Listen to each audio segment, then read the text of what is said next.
beginning today the next chapter in our study of the synthesis of yoga, the chapter titled Oneness. It is the chapter which consolidates all that so far we have been reading and studying of the journey in the yoga of integral knowledge.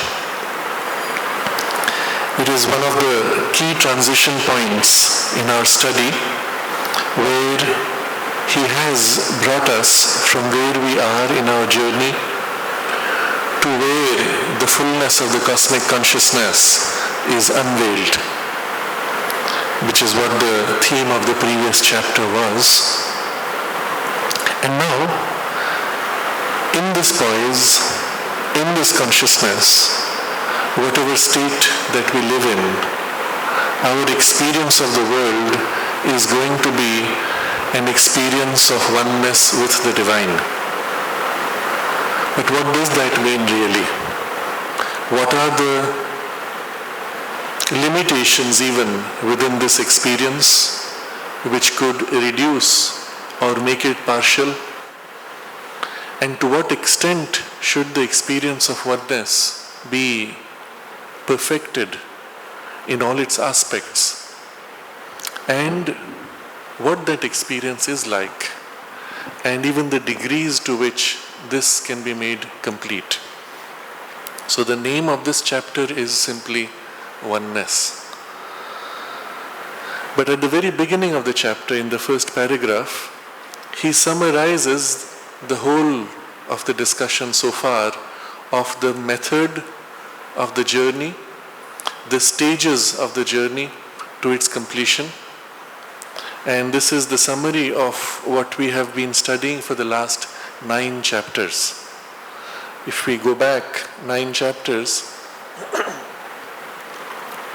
chapter 7 was the release from subjection to the body. And there the first line of that chapter began, our first step in this path of knowledge, having once determined in our intellect what seems is not the truth, that the self is not the body or life or mind, must be to set right our mind in its practical relation with the life and body, so that it may arrive at its own right relation with the self. Now this was the very first step of the practice in the path of integral knowledge. Recognizing that our experience of the world is not the reality. Recognizing that the body, our life energies, even our mind are not the truth, are not the reality. That our truth, our reality is something behind and deeper. What would be the first step? To change this relationship, to change this false identification and shift our mind in such a way that we can enter in a truer relation with the self, with the truth, with the reality. And that was the very first step in the path of integral knowledge. And it began with the release from subjection to the body, and subsequently in the next chapter it was the release from the mind, from the heart and the mind, and completing this whole process in the release from the ego, which is the next chapter. And after that, the chapter titled The Realization of the Cosmic Self, and then the modes of the self. And we saw that there was still something, the self could be known in many ways. And what was the mode which would allow for the most complete realization, the most integral perfection? And then that was the theme of the discussion, the realization of Satchitananda, which was the mode that we focused upon. And then the difficulties of the mental being, which is the next chapter, preventing the full realization in life. And after that, the chapter titled The Passive and the Active Brahman. At the end of which we found that from the poise of liberation we have to turn back to re-embrace the world. And this became the chapter titled The Cosmic Consciousness. So 9 chapters in all, from the very first step to this full embracement of life, living life with the freedom of the spirit, while at the same time being able to rest in the silence of the spirit. Unifying the individual poise of our participation in the world with living in the cosmic consciousness, which itself opens out to the infinite possibilities of the transcendent Satchitananda that pour through all the way. And this is where Sri Aurobindo ended the discussion in the last chapter. Here now, in this chapter, Oneness, which we are beginning, all of this is summarized. But not merely in a repeating. Into this summary, he now introduces certain further insights in broad strokes. And we will see what these are. He begins thus: when, then, by this withdrawal of the center of consciousness from identification with the mind, life and body, one has discovered one's true self, discovered the oneness of that self with the pure, silent, immutable Brahman, discovered in the immutable, in the Akshara Brahman, that of which the individual being, that by which the individual being escapes from his own personality into the impersonal, the first movement of the path of knowledge has been completed. So in a series of steps, he describes everything which leads to the completion of the first movement, which is withdrawing to find a poise of complete freedom. But that's not all. There is the second movement, but in between, let's read the whole paragraph to have the full picture. It is the soul movement that is necessary, that is absolutely necessary for the traditional aim of the yoga of knowledge, for emergence, for escape from cosmic existence, for release into the absolute and ineffable Parabrahman, who is beyond all cosmic being. So this whole movement of withdrawal is the only one needed in the normal approach.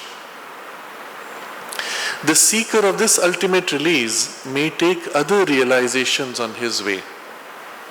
Now, this journey which so far we have been looking at has also other possibilities of realizations on the way. Now, as possibilities, they may come up, they may not come up. They may come up in such a way as to be so overwhelming that you stop with them. Or you may choose to recognize that they are aspects, not the goal, and continue. Or you may ignore them even if they come as inferior realizations. All of these variations make for the rich diversity of descriptions of the yogic paths, which we find in different traditions and religions. He describes these now.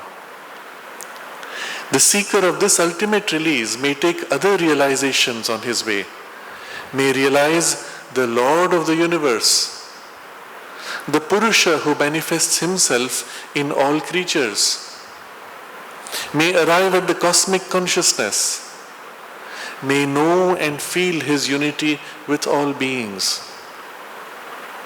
But these are only stages or circumstances of his journey, results of the unfolding of his soul as it approaches nearer the ineffable goal. To pass beyond them all is his supreme object. So this is the first movement with all these variations possible. And then he describes the second movement. When on the other hand, having attained to the freedom and the silence and the peace, we resume possession by the cosmic consciousness of the active as well as the silent Brahman, and can securely live in the divine freedom as well as rest in it, we have completed the second movement of the path, by which the integrality of self-knowledge becomes the station of the liberated soul. So at this point, having completed the second movement, you have the station of the liberated soul. But the liberation is not partial. It is not dependent on a staying silent, immobile and withdrawn.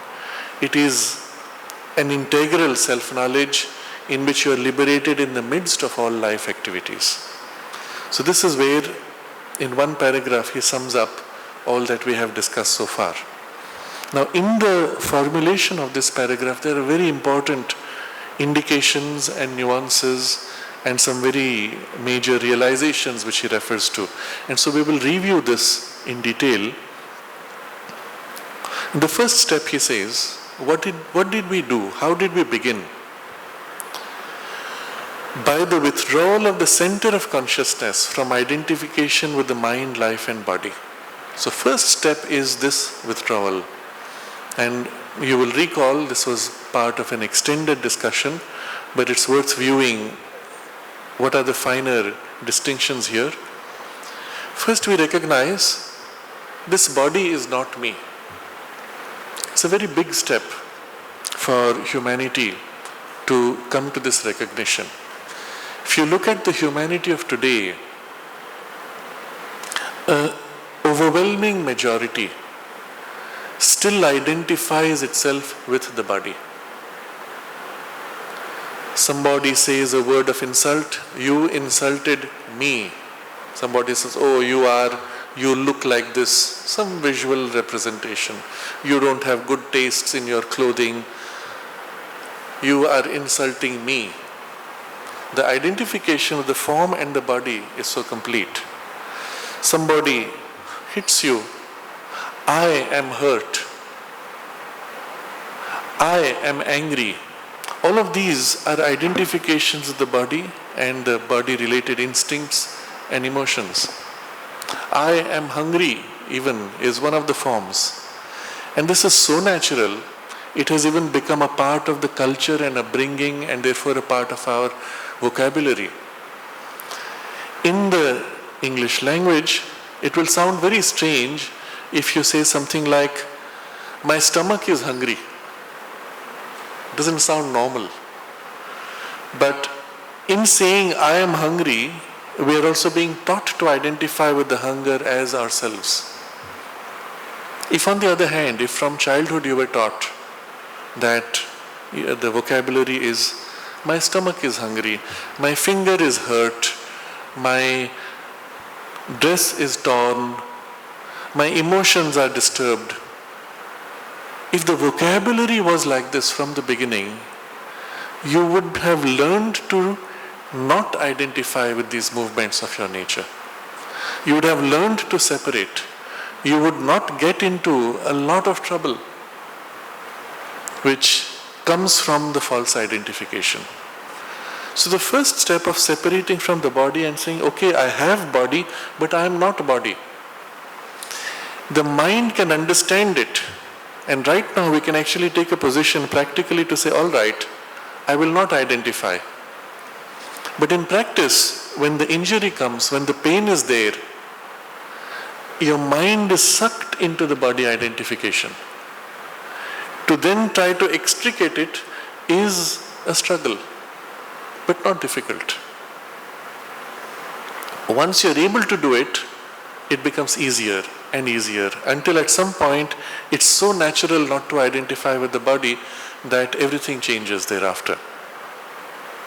All of this should have been taught to us in our childhood.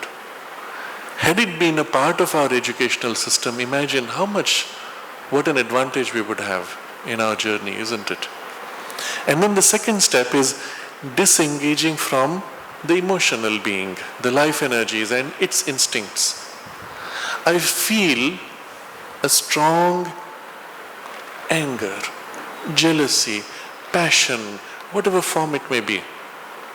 Even affection as a positive movement, all of these are easy to be carried away in, but are false identifications.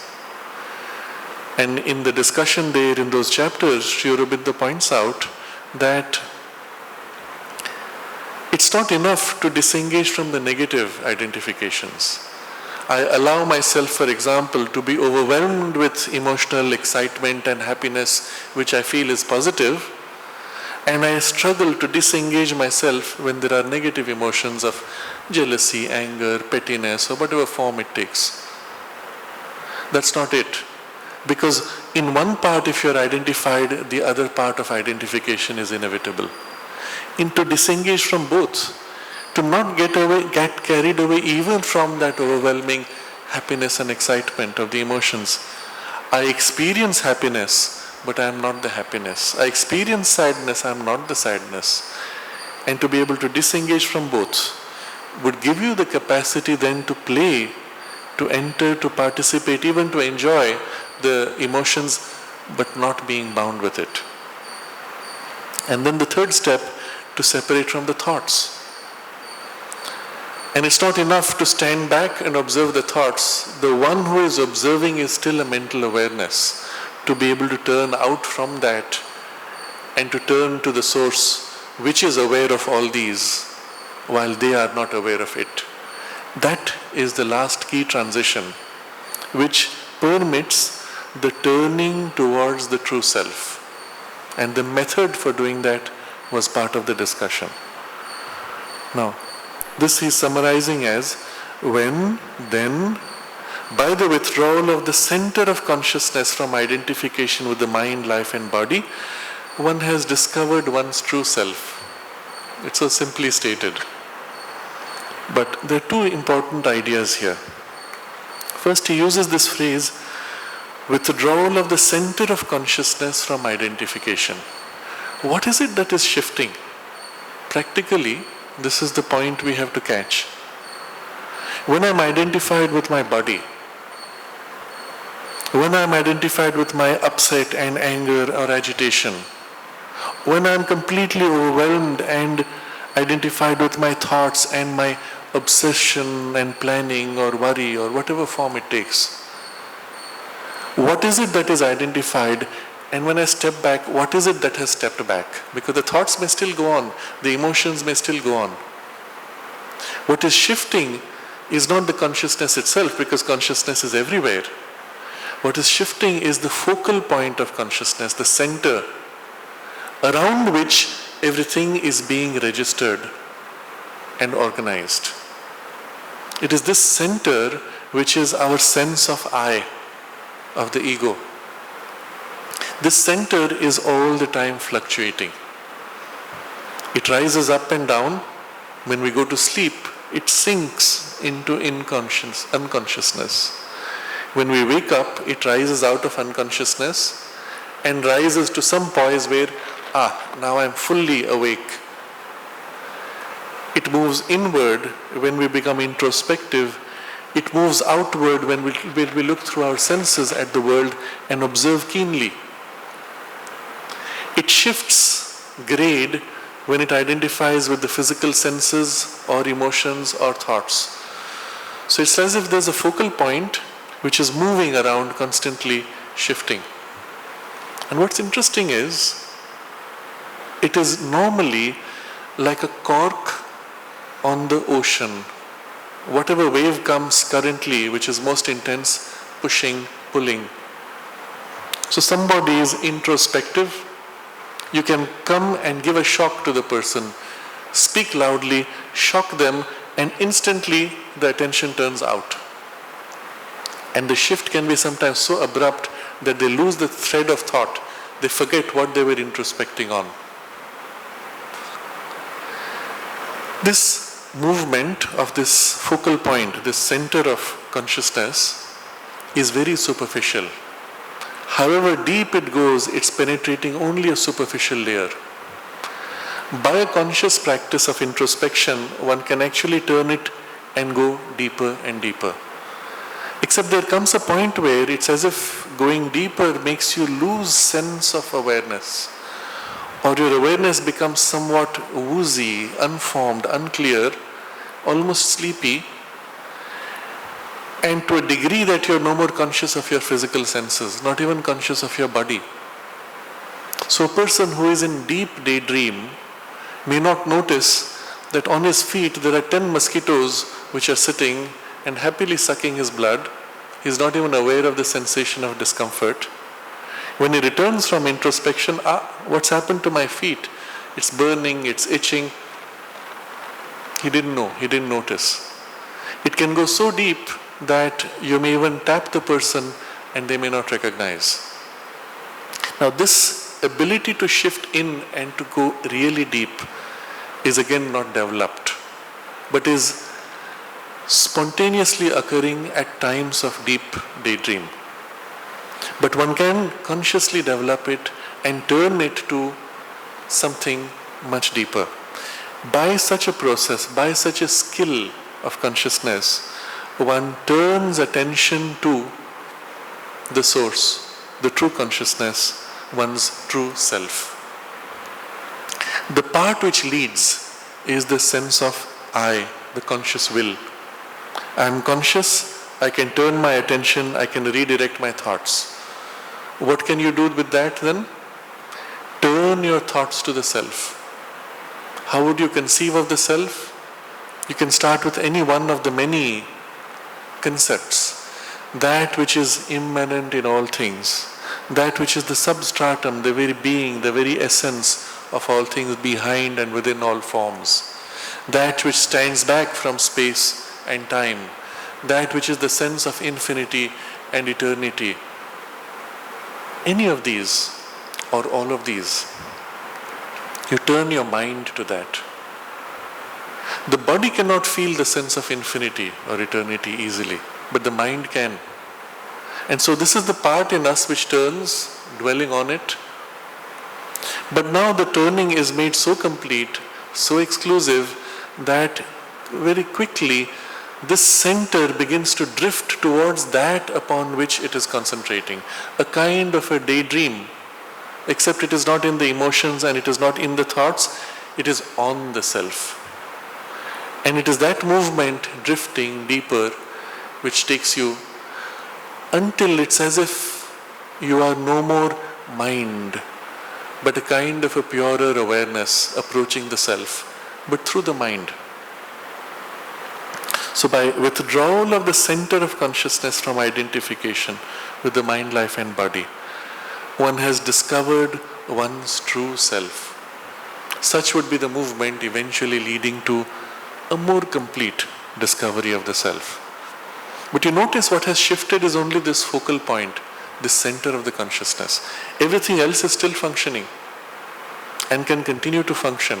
So in some of the descriptions we have seen before, Sri Aurobindo even describes how it is possible to live in that, so disengaged from the mind, life and body that they appear to be almost mechanical, peripheral, not you. And yet they continue to function. You meet somebody, the face smiles, the heart expresses warmth and affection, and the words come out saying, "How are you?" and "Good morning." And this poise of your consciousness watches and says, "Oh, it's doing it automatically." And the same body-mind complex of the nature goes on, does complex work, even does a complex mathematical problem, and you are saying, "Oh, that's very intelligent." The consciousness, which was the center of the awareness, is disengaged from all three. And these can continue perfectly well. In fact, he points out they work even better because the ego center is no more bothering, no more distorting. And it is a larger part of a universal working which is moving through these things. So such is the first movement of withdrawal of the center of consciousness. So when by the withdrawal one has discovered one's true self, then further degrees discovered the oneness of that self with the pure, silent, immutable Brahman. So as a first step, the sense of the consciousness of the self would still be, this is what I am. But after a while, one discovers this I itself is not limited to this person or this formation of personality. This I is infinite, is eternal, is vast, is one, with all, in all, the same I which is in everything. And in this larger awareness of the self, one discovers myself is one with the self of the universe. And it could be done by a deepening of that inward movement. It could be done by turning outside to see the self in things, of things, which is the self of the universe. And we discover it is the same. So this is the second degree of entry into the consciousness of the self. Discovered the oneness of that self with the pure, silent, immutable Brahman. And then a further degree, discovered in the immutable, in the Akshara Brahman, that by which the individual being escapes from his own personality into the impersonal. So this is the movement of an escape. This center of consciousness now is lost in, it's no more a center of consciousness, it is lost, merged in this pure, silent, unchanging aspect of the Brahman. And no more there is an individual, there is only the impersonal. And the external unit now functions on its own. You are in that vast impersonality. And at that point, the freedom is there. And at that point, he says, the first movement of the path of knowledge has been completed. For many systems of yoga, this would be the end. You are now liberated, you are free, that's it. You can continue to either live in the world from this poise of freedom or choose to withdraw completely, even shut down your superficial personality, you don't need it anymore. Or, as many great sages have done, put that personality into a state of concentration, living in your freedom and embodying that freedom in the world through the surface personality. Doing nothing much superficially perhaps, or continuing to live life completely normally without anyone knowing anything, but simply being in the body while living in this freedom. That also is a choice, and there have been many such who have done that also. This poise, he says, it is the soul that is absolutely necessary for the traditional aim of the yoga of knowledge, which aims at what? For immergence. You are merged completely in that silence. For escape from cosmic existence, you are no more involved, you are no more bound by anything. If you choose to withdraw, you are not compelled to come back because you are in a freedom. For release into the absolute and ineffable Parabrahman, who is beyond all cosmic being. So this would be the third extreme, where you choose from this poise to merge into the absolute with no return. No return in manifestation itself.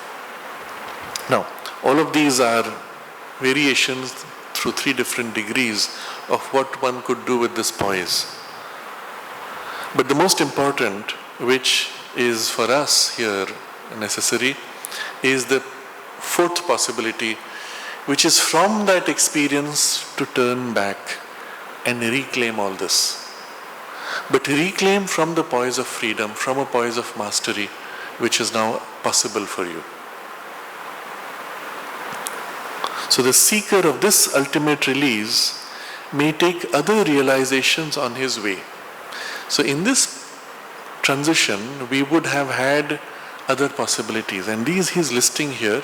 These are all extremely important and can be made even experiences that prepare you for this liberation in the self. So if you look at it this way, if we had to draw a path, remember this is more like a map, a road map, towards the absolute from the multiplicity.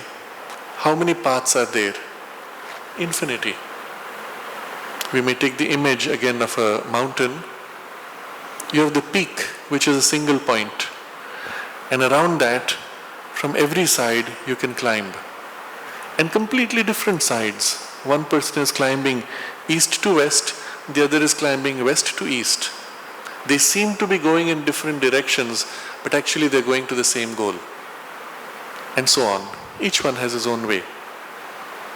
And therefore, depending on the path we take, you will also have different aspects of the experience. In the path itself, you could go straight up, or you could take a spiral, experiencing all the different facets.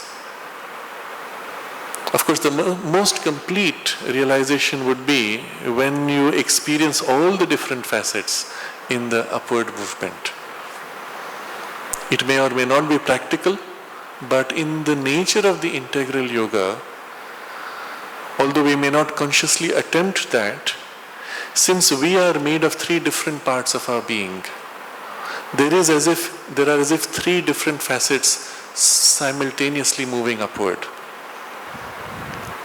And that's why we have these three broad paths, the way of works, the way of love, and the way of knowledge. But in the same approach to the absolute, each of these different parts of our being will be moving slightly different aspects, each supporting the other. It's as if we are made up of three pieces or three aspects, each together climbing up.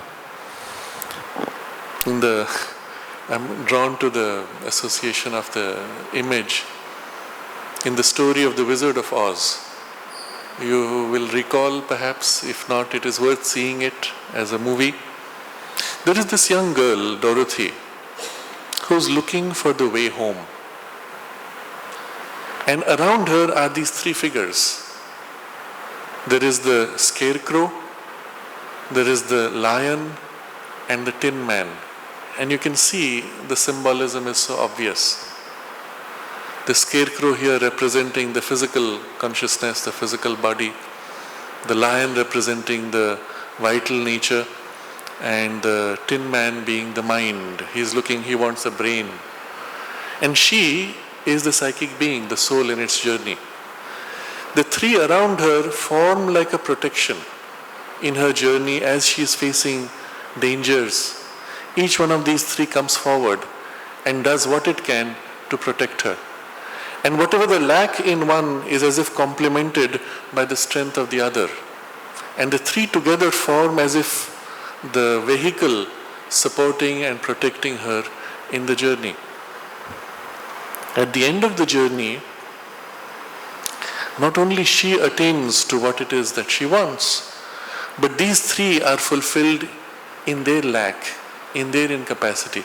They too attain a kind of a perfection. And so the whole thing is very symbolic here, but it gives you this sense of different, very different parts in us, but each supporting the other in this journey and the overall movement of the soul's journey in this path.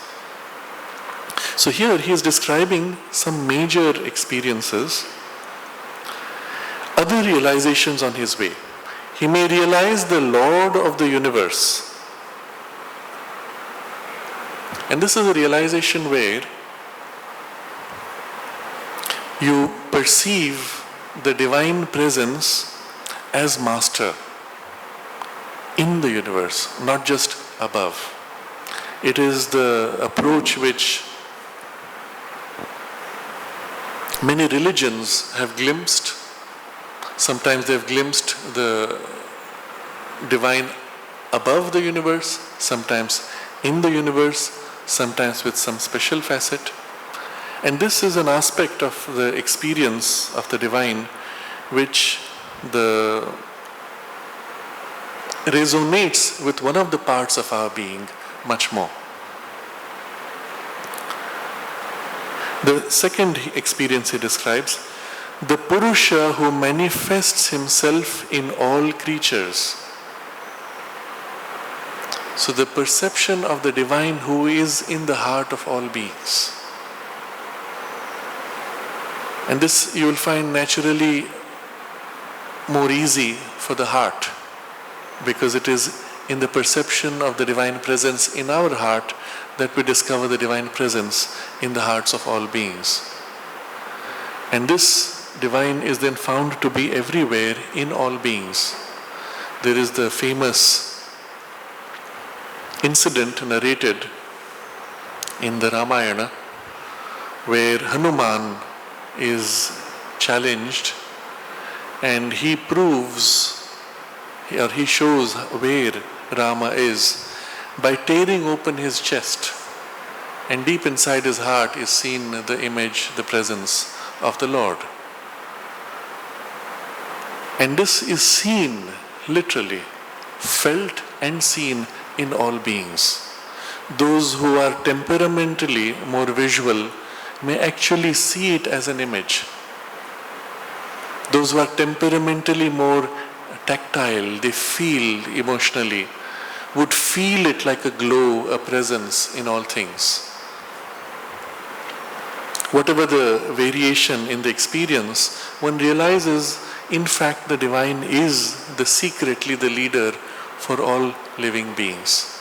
In the Buddhist tradition, although the presence of the divine is not seen, but the value given to it is held without explicitly speaking of the divine presence by the compassion that one has for all sentient beings in their suffering. So it's as if each sentient being is equally valued. Why? Implied, of course, is this idea of something which is common in all, equally in all. In the Vedantic approach, one would say the divine presence, which is the same in all beings. And this is the second experience which can take place. And the third may arrive at the cosmic consciousness. This would be much more the sense natural for the mind to perceive it as one presence which is filling everything. And through it, a fourth experience, may know and feel his unity with all beings. So the first experience we saw is of the Lord of the universe. It's as if you know the divine in one distinct form, one source. For the physical consciousness, which is a consciousness of form, this is the easier to perceive. For the emotional being to perceive that one in all hearts is easier. For the mental being to perceive this which is immanent in all things and transcending all things is more easy. So you see, according to the approach or the temperament of your nature, one or more of these may pop up as experiences on the way. Sri Aurobindo in fact describes each one of these experiences in the sonnets, and the sonnets are a very important help for the seeker of the integral yoga, because in these sonnets he has actually captured all significant spiritual experiences or perspectives of the cosmos. And just the names will tell you, for example, nirvana, evolution, the infinitesimal infinite, the way of the spirit, the indwelling universal, bliss of identity, witness spirit, cosmic consciousness, liberation, the Godhead, cosmic dance, the dual being, the divine worker, the little ego, liberation, the cosmic spirit, self, omnipresence, Advaita. Each of these, you see, the name tells you which facet, what experience is captured there. And reading them is a very great help in our journey, because it evokes those possibilities in us and prepares and makes complete whatever our current experience to become more more complete as it moves forward. So these he has listed as possible experiences, but these are only stages or circumstances of his journey, results of the unfolding of his soul as it approaches nearer the ineffable goal. And this is very important. How do these experiences come? Why do they come? He's almost trivializing them by saying these are only stages of the journey or circumstances of the journey. It's almost as if, okay, you have to pass through this, or this happens to have come as a circumstance, but you don't need to stay too long in it. And yet each of these experiences could be described as a capital experience, could be made a whole purpose of your life. So how do they come? Almost as a circumstance. He says, results of the unfolding of his soul as it approaches nearer the ineffable goal. So the goal towards which we are going is ineffable. You cannot describe it. It is something so far beyond words that words fail. And yet as you approach it, because it represents the completeness of everything, as you approach it, everything tends to crowd into your experience. If you're approaching the peak of the mountain as a single point, as you come closer to that peak, your perspective of the world is also wider, larger. As you come closer to the peak, you can actually see the narrower circle around of the mountain, and all the different facets around are more easily accessible to you than when you are down below, where you have to take a much larger circle to experience everything.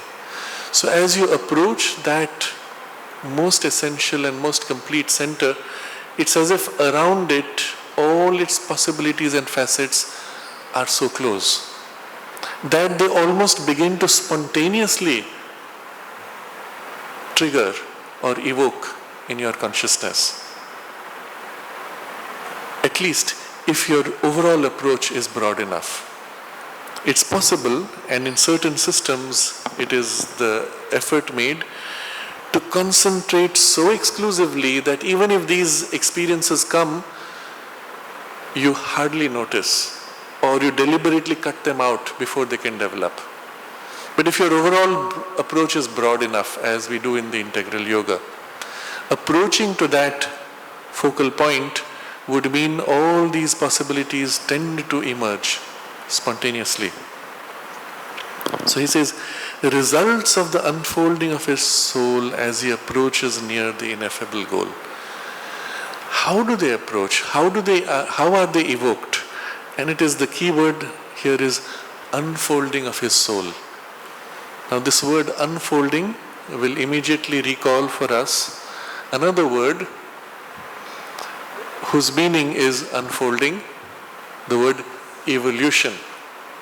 If you go into the etymology of the word evolution, going back to its Latin root, evolvere, unfolding, unrolling, something which was rolled up and compressed, bound, hidden therefore, now unrolling to reveal itself. It's the same root which is also the root for revolve. Okay? Because revolve is unfolding. So, evolution is an unfolding, releasing of that which is involved, bound, hidden. So here he says, results of the unfolding of his soul as it approaches. In the soul, in the very essence of our being, as we are approaching that ineffable, within us there is already everything held. And as we approach the ineffable, it's as if all this is gradually decompressing, because in the joining with the ineffable, we will be one with it. So if we were bound and limited, as we approach, we naturally unfold to unite, to become that in which everything is. The very nature of the spiritual journey is like this, that as we grow in consciousness, all of our possibilities which are hidden tend to emerge. Which possibilities will emerge first? Why do some possibilities emerge in that person and not in the other? Why did this one possibility emerge first within me and later the other? And for that, you have to look at the full story of your soul's journey. The work which was done across lives, across thousands, perhaps millions of years, in different stages of our journey, we worked upon some aspect or another, which is now more ready, more awake, although still hidden. And therefore that may come forward sooner. This is one reason. The second reason is the overall turn of the soul itself. When the soul was put out from the divine, a certain intention, a certain sense of purpose, a certain sense of priority, a line of development and exploration was already in it. And accordingly, the overall journey of your lives was slanted. Of course, every soul would want to have a more broad realization. So we do wander, each one of us, to try to cover as much of the possibilities as available. And yet there is this inclination which is already there, which makes for that possibility to be more important, more accessible, more strong, a tendency for it to emerge earlier. And there's a third reason. In this particular life, the soul may choose one of the possibilities for greater focus, to develop it specially. And at that point, we are not looking at the journey from the past, but just the focus for this life. I've said this many times in our discussions here, that for most of us, the focus for this life is not one-sided. The focus for this life is the drawing forward of all the work done and its integration. So in the soul's journey, there are stages where a life is spent, or several lives, developing this aspect, and then several lives developing another aspect, and then another few lives developing a third aspect of the experience, of the consciousness, of the capacities. But then each of these aspects is sitting separated from the others. And there comes at some point the need to integrate them. And there are small integrations. A little bit of aspect 1 is now integrated with aspect 2. A little bit of aspect 3 is integrated with aspect 1 in the next life, while the focus is still something else. But once in a while, there are those rare occasions when all these different aspects need to be deeply integrated and the integration made as complete as possible. This period of human history, this current evolutionary transition, is demanding an integration of everything, because the nature of the new consciousness is one of unity. The nature of the journey ahead is one of this oneness and multiplicity made complete. The supramental consciousness is a consciousness of infinity, fullness.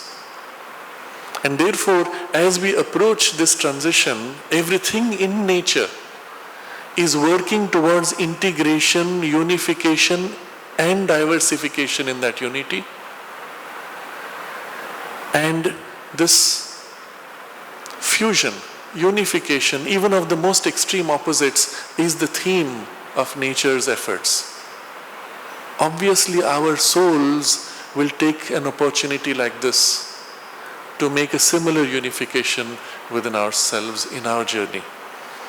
And so it is almost part of the rhythm of the soul's journey and its alignment with the rhythm of nature, that for most of us, but not for all, for most of us, this life and the immediate ones before and after involve a kind of an overall integration of all the different facets of our personality, all the special aspects that we have worked upon. And so the result is our life tends to go through many varied phases suddenly. It seems like, why is my life so complicated? Other people have it so simple, they just do what they're doing and it's all done. And I find myself pulled into this direction and that, and I'm struggling with so many things. And that's generally a sign that you're required to somehow bring these things forward and complete or take this unification and integration to a greater depth. Maybe not enough even for this life. It will continue into the next. But you have to do whatever you can in this lifetime. And only then, when that integration is sufficiently done, that you are as if given the possibility of some major forward movements. Yes, things are moving forward, but they are as if held back from the lack of sufficient integration. So, if you only observe in yourself the tendencies in your being and the pressure of circumstances and their demands on you, you get a hint of what is it that's being done on you by the help of the wisdom behind life or the divine grace. Also, what is it that your inner being seeks and wishes to realize or integrate in this life. And it's all there, it's obvious when you become very quiet and observe circumstances and the deepest impulses within you. So the point here is, as the soul journeys and as it approaches closer to its goal, there is as if this spontaneous unfolding of all these possibilities. If, for example, a person is naturally inclined to seeing a visual experience of the inner layers of reality, then as a result of the spiritual awakening, a kind of a clairvoyant perception begins to awaken. You may not have made any conscious effort, and yet it seems to open just like that. Often it's a sign that you have worked upon it in previous lives, and that's why it opens in this way. But in others it may just open not so rich, not so perfected, because it was not developed before, but it's the spontaneous side effect of the approach to the self and the action of the presence of the self in your senses. Or spontaneously from the heart, a kind of a deep sense of closeness and oneness with others may come forward. I didn't do anything for it, it just happened. Again, it could be that one has worked upon it before and so it comes forward. Or in the approach to the self, this now is the form, this is the vehicle in which first we begin to perceive our sense of oneness with all things and with the self. Because that was the most receptive, the most ready part. So there are so many variations which can take place, even though the goal is the same and each one of us carries the full potential of all possibilities. So, stages or circumstances of his journey, results of the unfolding of his soul as it approaches nearer the ineffable goal.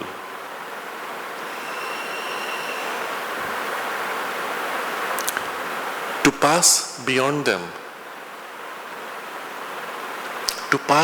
them all is his supreme object. Now there are secondary objects and then there is the supreme object. The supreme object is to go on, not get tied down with these things. But we may choose also to allow these things to unfold and let them flow and perfect themselves while you still pursue the supreme goal. When on the other hand, and this is what we are going to focus upon in the path of the integral yoga, having attained to the freedom and the silence and the peace, we resume possession by the cosmic consciousness of the active as well as the silent Brahman, and can securely live in the divine freedom as well as rest in it. We have completed the second movement of the path. So now comes this most important aspect of the integral yoga, this second side, the return to re-embrace. And here he says, the possession has to be resumed. Temporarily, it was stopped in the withdrawal towards attaining the freedom, the silence, and the peace. So these are three facets of the consciousness of the silent Brahman. First, you're free. Nothing binds you. As long as you're in movement, you're in activity, you are tied to things, you're interacting with things, you're engaging with things, well, it's a two-way thing. If I engage this, it engages me. You are bound. But when you enter complete passivity of the silence of Brahman, well, you are free. Second, you have the silence. No movement at all. And third, you have the peace. That which our troubled hearts are seeking.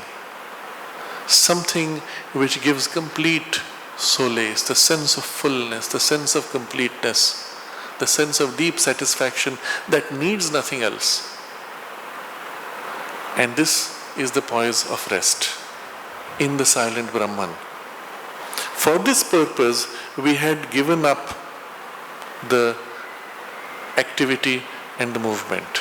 So from this poise now, we turn back to resume what was paused, what was stopped.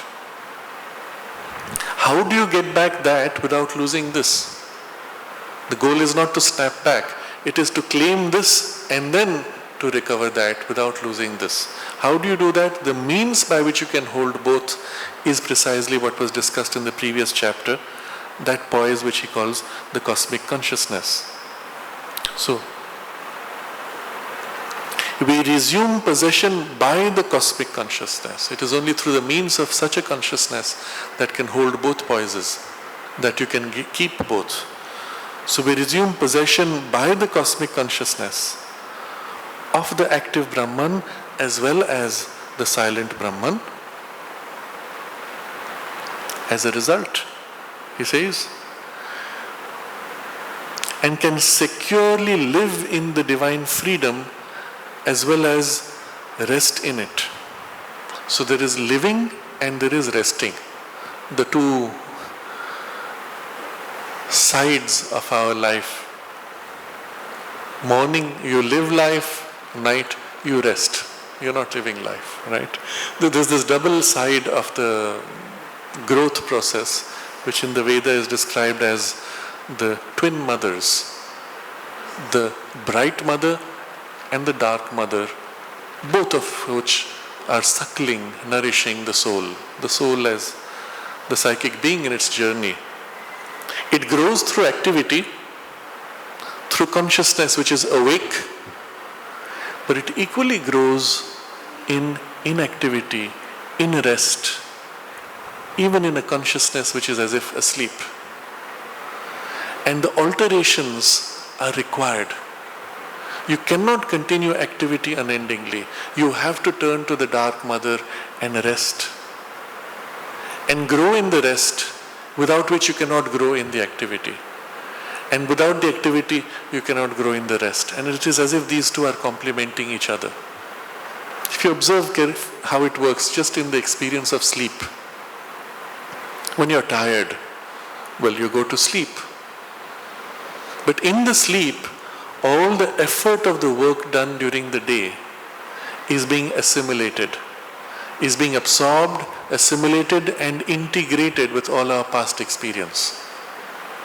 So the result is, if you have studied something, if you have developed a new skill with a special focus, you take a nap, you come back, and suddenly now this skill is integrated and it's happening spontaneously and effortlessly. If you think of it, that learning and assimilation took place during the sleep when you were doing nothing. It was being done to you. It was being done by something else of which you're not even conscious. And that's the nourishment of the dark mother. On the other hand, in the sleep, there is also another activity taking place. Access to the darker regions, meaning the things you're not conscious of. Access to the inner worlds, including the deeper ranges or higher ranges of your consciousness, as well as, of course, the subconscious and inconscient ranges. Everything which you are not capable of accessing in your conscious state is being accessed in your sleep state. The result of which now comes into your conscious life. In that state, in your sleep state, sometimes even you do things, you initiate efforts, you put in process certain energies, consciously or unconsciously to the surface being, on an inner level, which have results in your outer waking life. Sri Aurobindo gives a broad description of this in one of his late letters, where he says that what happens actually on those levels, unknown to our surface personality, is often determinative of what happens in our waking state. For example, and this is something which we are not conscious of, but if you look deep inside your dream state, or if you recall what it feels like, you will feel the truth of it. For example, we often meet people on that level before we meet them physically. There are certain alignments of energies. Let me take an example, a more specific example. Somebody is journeying, let's say, to Pondicherry as part of a tourist bus, having no idea of where it is that he is going. And the inner being, which is more awake, of course has no way of impressing itself in the thinking surface personality and mind, which is at best interested in seeing a few temples and some architecture and having a good time. But the inner being senses, because it transcends physical senses, it senses, this is the opportunity now to make that special contact, to have that special experience. Perhaps even it was the inner being which slanted the thought process to take this trip and not some other trip, nudging the outer personality, unconscious to it. And so the inner being is already reaching out for the experience. It would often happen for the mother that she would feel the person approaching long before they came physically. Even physical objects would respond to her. I remember Panditji describing, as mother's secretary, many things he had to take to her. And because she liked felt pens, he had asked somebody to bring felt pens. And when they came, he took them to the mother. As soon as he entered the mother's room, she turned to him and said, they have come. So he said, how did mother know? She said, they were telling me we are coming, we are coming. So from a distance, the felt pen consciousness, knowing that they're going to the mother, was reaching out and saying, here we're coming, and she picked it up. Now if this can happen with inanimate objects, that they respond, well, what about conscious souls? From a great distance sometimes, from a great distance in time sometimes, from a year before even, it's reaching out and saying, I want to come, I want to come. And how can it reach out? Only when the surface personality is asleep. In the sleep state, the inner being reaches out and makes that contact and says, here, help me to come. And if it's already the body is going on the way, it is now full of that joy, preparing itself for that contact. So we know of many cases where people came by chance, met by chance, something happened by chance. And if you look back, you can see, it was destined, it was inevitable somehow. But when it happened by chance, on the surface we saw chance, inside we could have seen a whole preparation taking place on the inner layers. Sometimes even we meet people like this, and because we don't have a memory on the surface, we don't know how much took place before. So let's say somebody is supposed to come into this space, you're working in this space, and already on that level, the inner beings sense, make contact, because there is an affinity of consciousness. So when the person physically comes into this space, they meet maybe eventually 100 people, but either very quickly in the very first entry they approach you, and suddenly there's a click.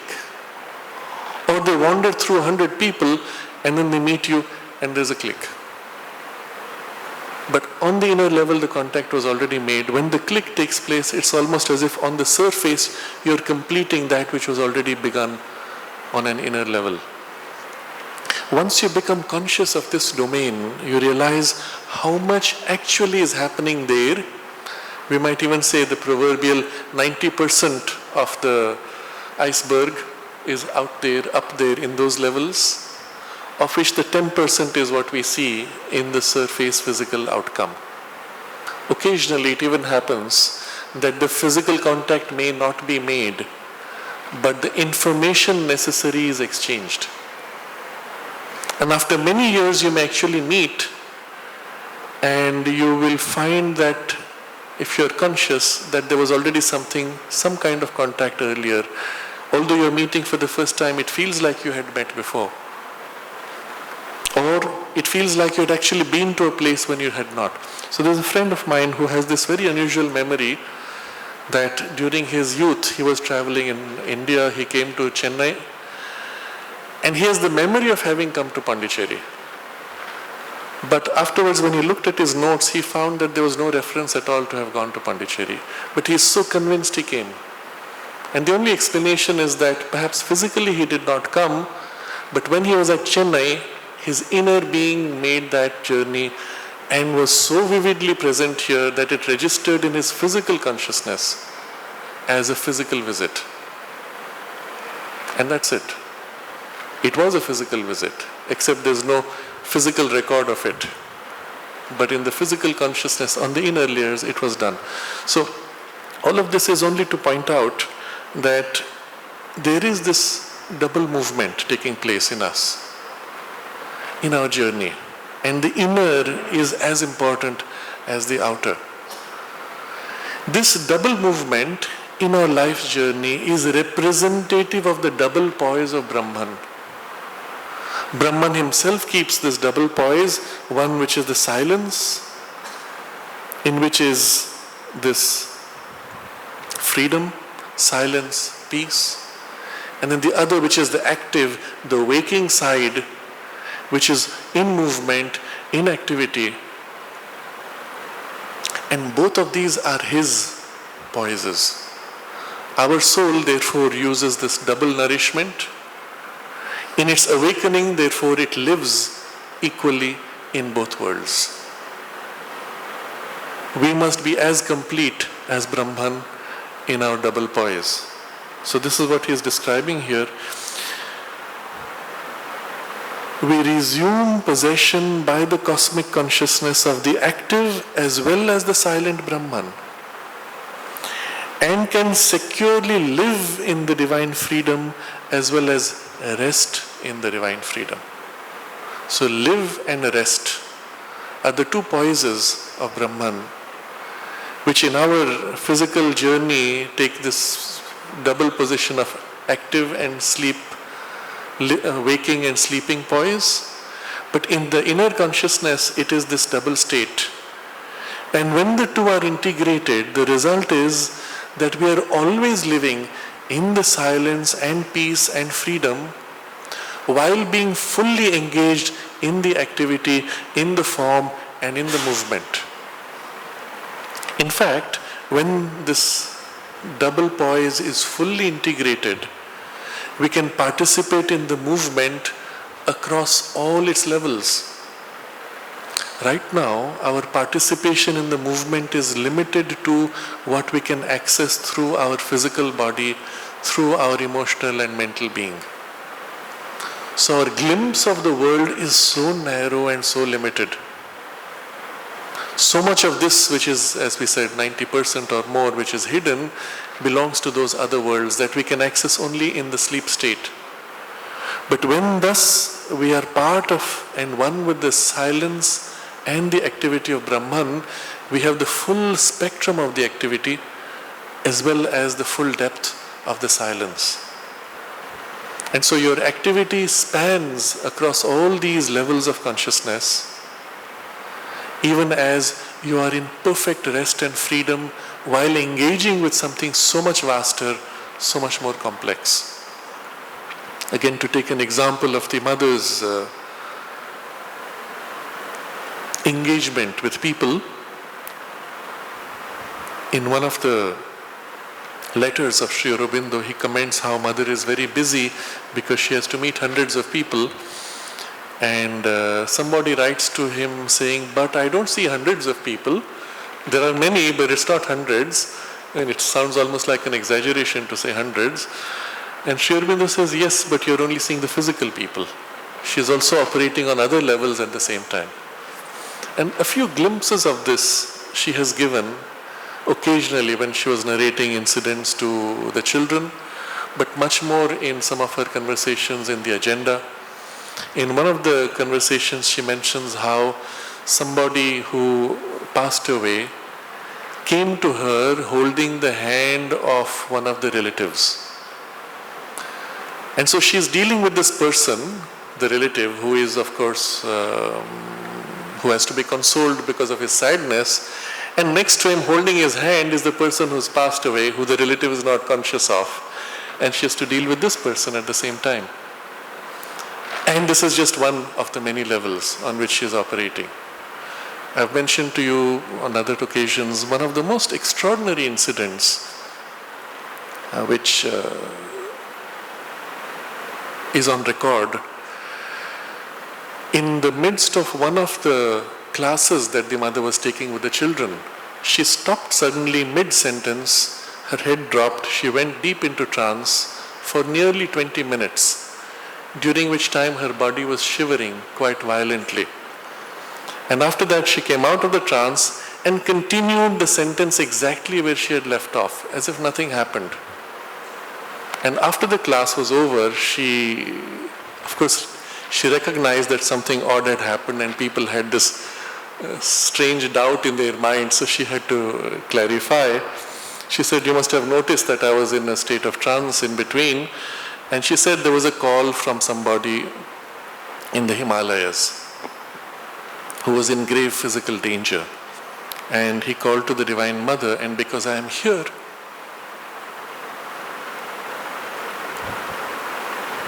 the call came to me. And so she had to project herself. The nature of the danger was physical, and therefore she had to take a physical form. She had to materialize her body in that space which was freezing cold. And you know, in the occult knowledge, they teach you that if you go out of your body, as long as you're in the subtle body, it's reasonably safe. But when you materialize the vibration of the subtle body and come to the material zone, if you densify it sufficiently, then you can get physically injured. And any injury on the subtle body's form will immediately reflect on the gross body. So this is the reason why sometimes in dream state, you may have an attack and something hurts you, you wake up and you have the injury on the body. So in this case, the mother had materialized her body there, and the cold which was felt by that body immediately impacted her physical body here, and it was shaking with the cold. Now just one example, one case which happened in the public open space. Otherwise, such things were happening with her constantly. And this was an example where she had to intervene physically, and therefore it was seen. But if it was not a physical intervention, if the interventions were on other levels, they could go on parallelly, simultaneously, without affecting her interaction physically. The limitation is only of the body, not of the other levels. So at the same time, she would be dealing with so many things, so many people, so many situations. And it is for our mind almost inconceivable how that can happen, but that's the nature of the cosmic consciousness, which lives in this complete freedom, silence and peace, while engaging fully with the full spectrum of reality, all the movement of the active Brahman. Now, obviously, initially in the development of the cosmic consciousness, we may not engage with the full spectrum, but precisely the development is complete when you do engage with the full spectrum, and at that point, you're interacting with beings and things on all those levels. You may choose to focus on one level, but you have access to and are aware of all those levels precisely because of this complete base of freedom, silence and peace of the silent Brahman. So you can see how this double movement is actually essential. To complete the double movement is essential to master one of them. If you want to master the active, you must have founded yourself on the passive Brahman. If you want to be perfect in the passive Brahman, well, you're incomplete if you do not have the active Brahman. And so you have to become one with the totality of the Brahman. And Sri Aurobindo shows you the way by which you can attain to this, by first establishing yourself in the freedom of the passive and from there re-embracing the active Brahman. And this is the shortest path. You can of course go through the normal route, which is the path of swinging between the passive and the active, day and night, the dark and the bright mother. And slowly, over many lifetimes, we widen in our consciousness until eventually someday you reach to the fullness of it. But that's a slow process. The rapid process is now you complete this and then you complete that, and the whole thing can be done in a single lifetime. And this is the path he has charted out. The result, of course, is, he says, we resume possession by the cosmic consciousness of the active as well as the silent Brahman and can securely live in the divine freedom as well as rest in the divine freedom. Living and resting equally with security. Nothing can ever change this. You cannot lose what is gained. It is secure. And at this point he says, we have completed the second movement of the path by which the integrality of self-knowledge becomes the station of the liberated soul. So this requires some explanation.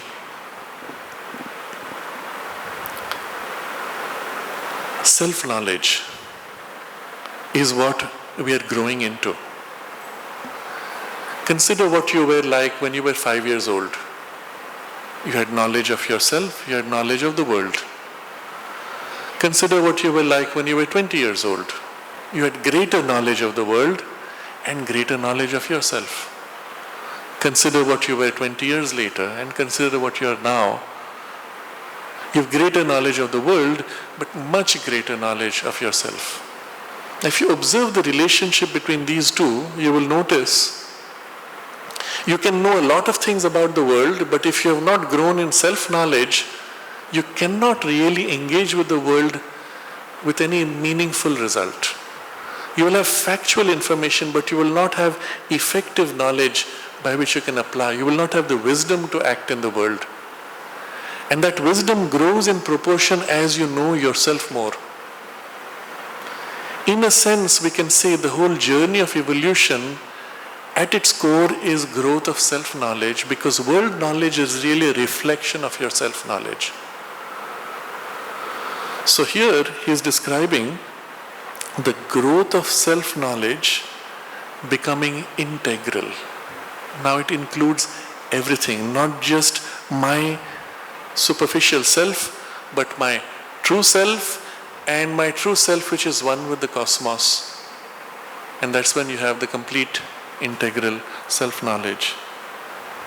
So this is the second movement of the path by which the integrality of self-knowledge becomes the station of the liberated soul, meaning you're living in that poise of the integral self-knowledge. You know your self, true self, and the cosmic self completely. And you're poised there, that is your station in the state of liberation. Who began this journey? Remember, it was this center of consciousness which began to disengage from false identification with body, emotion and mind, and it awoke to its true being, true self, and now lives in this poise of the liberated soul. I am this individual who is not bound to individuality, and so soul liberated, and that is the station. And here is when the second movement of the path is completed. Such a person, what does he experience of the world?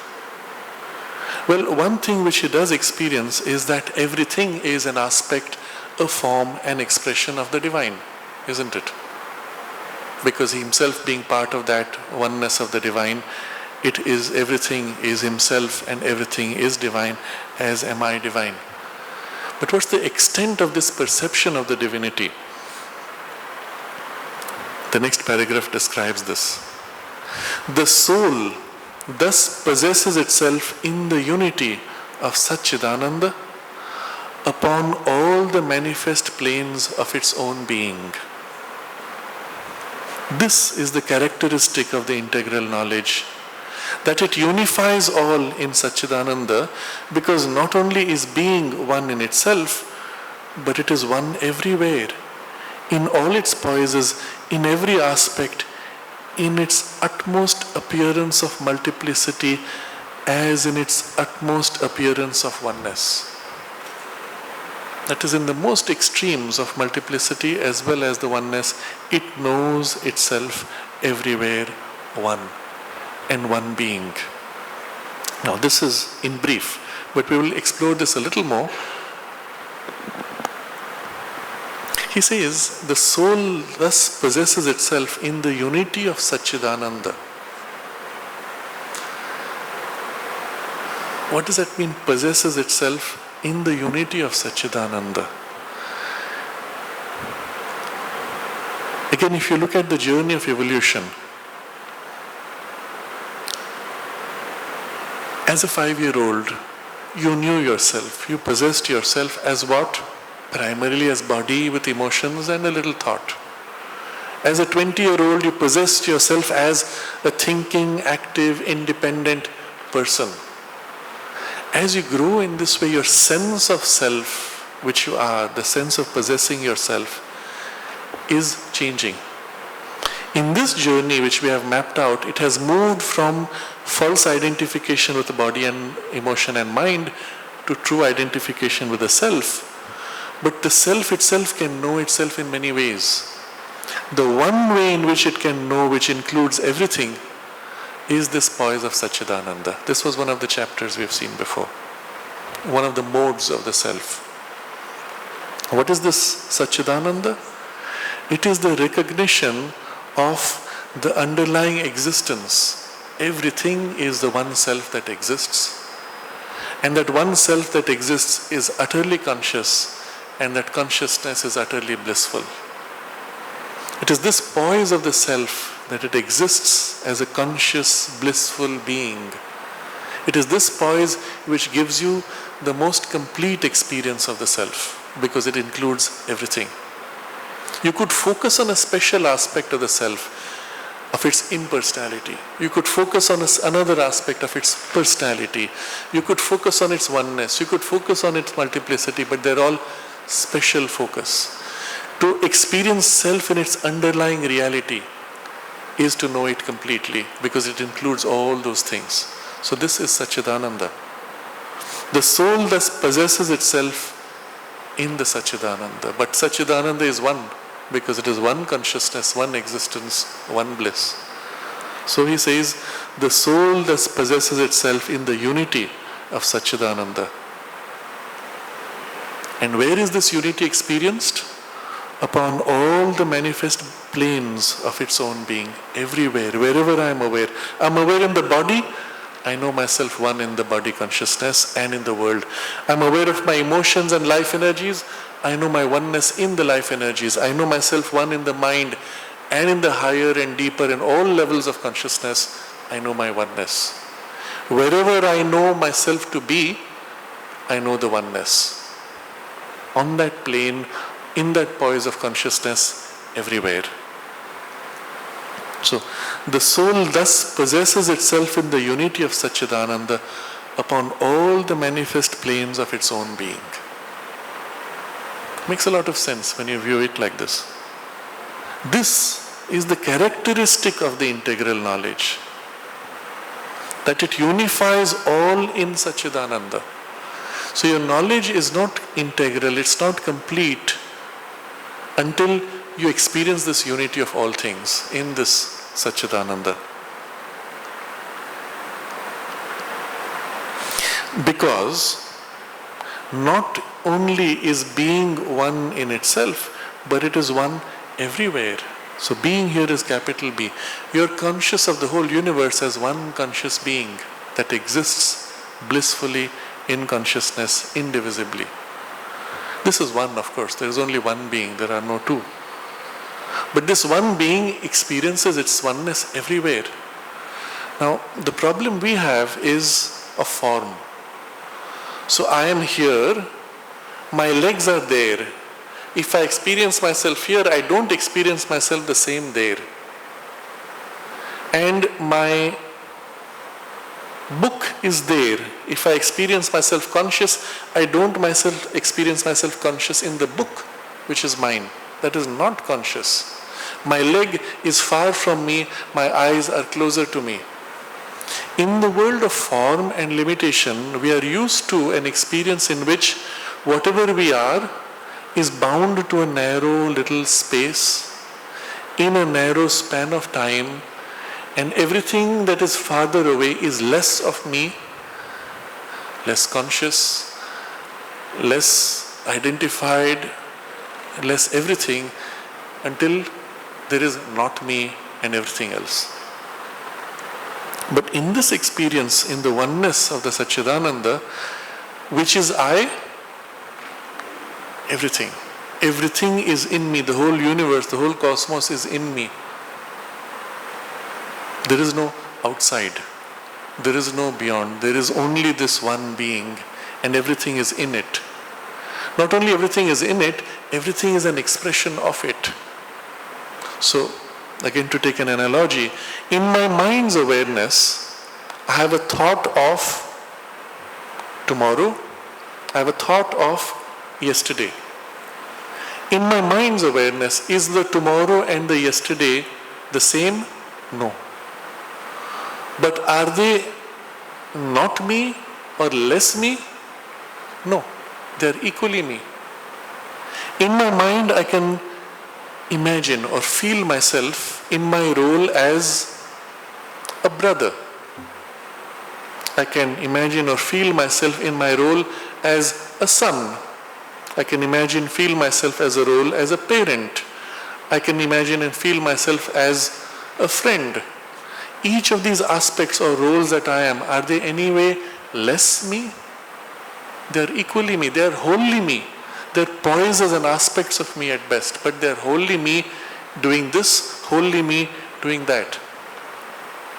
In the same way, in the oneness of the Satchitananda and its being, I am the entire cosmos, the whole universe, not only the physical expanse of the universe, but all the higher levels of consciousness and the worlds are all in me equally. And while I may project myself in one as an aspect against another, they are not less me, they are equally me. And the result practically is that I experience this oneness in each of these poises and in everything which is everywhere in that. So let's take another example. In the mind, in my mind's awareness, I can, let's say, picture a timeline. When I was 10 years old, when I was 20 years old, 30 years old, 40 years old. So in my mind, observing this timeline, they are all equally me, isn't it? It does not matter how far back in time it is still me equally. In the same way, in my mind's space, I can picture myself doing this, doing that, doing that, doing that, and spread them out. But the space makes no difference to the fact that I am equally one with each of these roles, each of these places. In the liberated consciousness, everything in the universe is felt like this, equally I am present in all things. So the result is, the sense of oneness is present equally everywhere. So he says, but it is one everywhere, in all its poises and in every aspect. in its utmost appearance of multiplicity as in its utmost appearance of oneness. He uses the word appearance. Why? Because it is only an appearance. The multiplicity and the oneness are only appearances. There is only Satchitananda. Even multiplicity and oneness are appearances, aspects of it. Now this is something we have to really dwell upon. We are so used to multiplicity as the reality and oneness as something abstract. When we live in the oneness, then the oneness is the only reality. Multiplicity seems far and abstract. But when we have both in the cosmic consciousness, we realize that to say multiplicity is an error, because there is no multiplicity really. It is only oneness playing. To say only oneness is an error because there is no oneness really. It is multiplicity waiting to break out and express itself and enjoy itself. The difference between the two is more one of leaning a little here or leaning a little there, but really it's only one Satchitananda. And this whole chapter is really focusing on this oneness as being present equally in the multiplicity and in the experience of oneness in every plane, in every grade, in every facet. It is equally, intensely the same oneness being Satchitananda. Now this I'm highlighting because immediately after he says, the traditional knowledge, while it admits this truth in theory, yet reasons practically as if oneness were not equal everywhere or could not be equally realized in all. And he explains how, in practice, the traditional knowledge looks at oneness to be more true in the absolute, less true in the relative. More true in the inactive Brahman, less true in the active. Why? Because when we are approaching from the bias of this divided consciousness, then oneness can only be in a fusion out of form. It cannot be inside form. Form, of course, breaks us up, remember? That's our experience. But the reality, when we have seen from the other side and then experienced the fullness of the integral realization, this is as much oneness as the complete immersion in the absolute. There is no reduction of oneness here or there. And so this is going to be the discussion in the rest of the paragraph. And how are we to attain to this unity? How is this unity to become perfect? Will be the description later. But you can see where he's going with this whole theme of oneness in this chapter.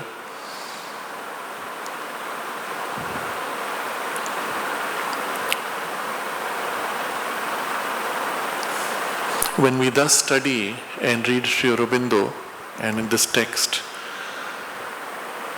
while reading, at least right now, you will be able to feel in yourself the truth of this. Something deep within us resonates and knows this to be true, because in fact somewhere deep within we are already that.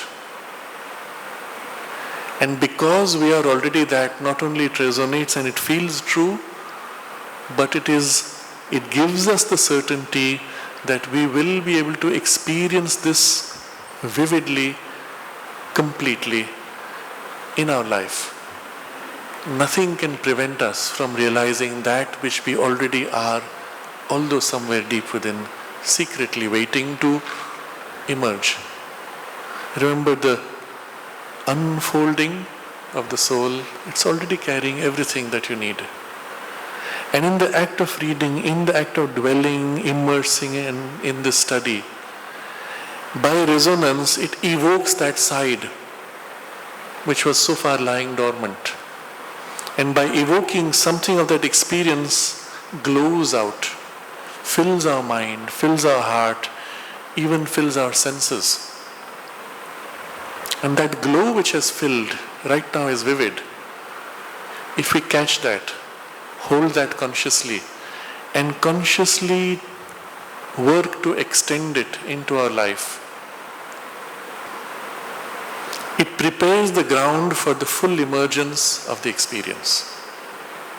Otherwise, the experience as it comes forward is so different from our normal, or rather, our normal is so different from that it resists the experience. It opposes it because it feels that as something too different. But when we allow this imprint which is now filling us to stay and encourage it, nourish it, help it to grow, we teach our surface parts that this is normal, this is true. And as these parts accept more that which is true, it can grow, glow and fill us more and more, glowing out. And a double movement can begin.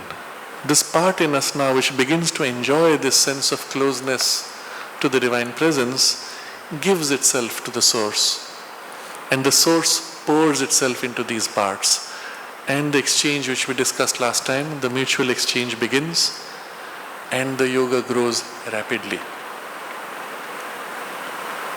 The same text we could have read purely philosophically, or we can dwell in this way on the feel of the experience. And the result is, he actually imprints the experience into us as much as we can receive now. And in the second reading, it will be a little more and a little deeper, and thus it will continue to grow. So we can pause on this and let this stay with us and take up any comments or questions freely.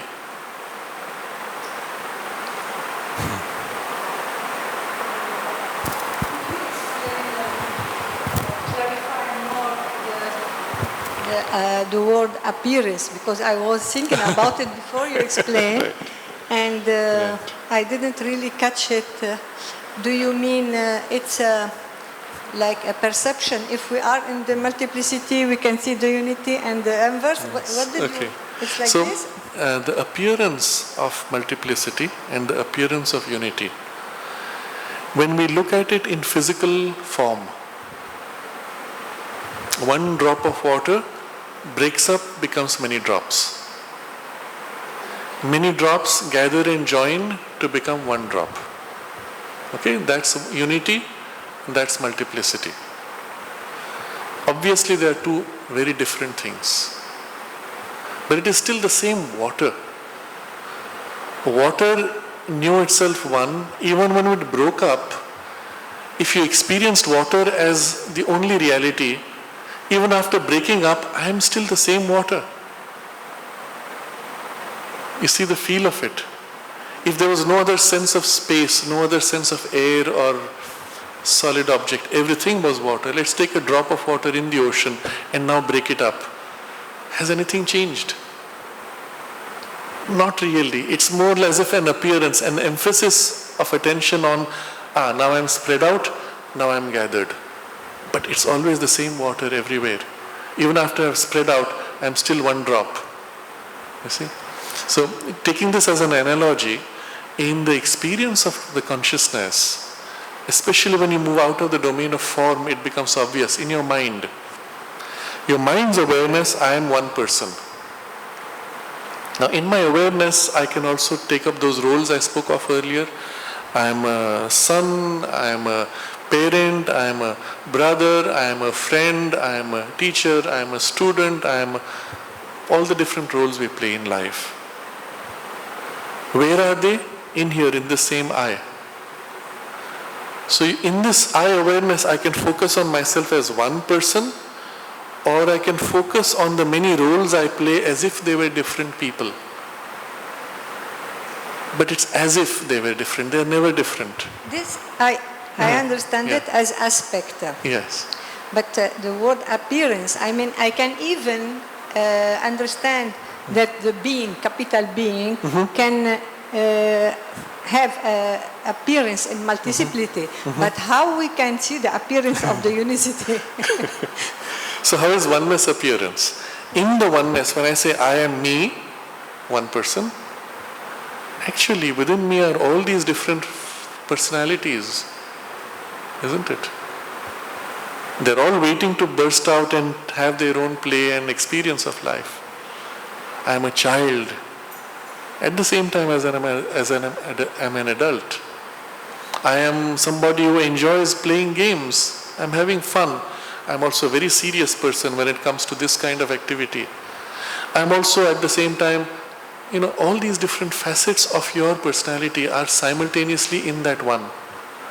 So you can never hold oneness and say this is all, there is no multiplicity. In any awareness, there is all these different ways by which the awareness can know itself, and the multiplicity is latent, waiting to burst out. In any expression of multiplicity, the oneness is latent, otherwise they could not meet and play with each other. So you can never really separate the two. There is only one which is many at the same time, and that is Satchitananda.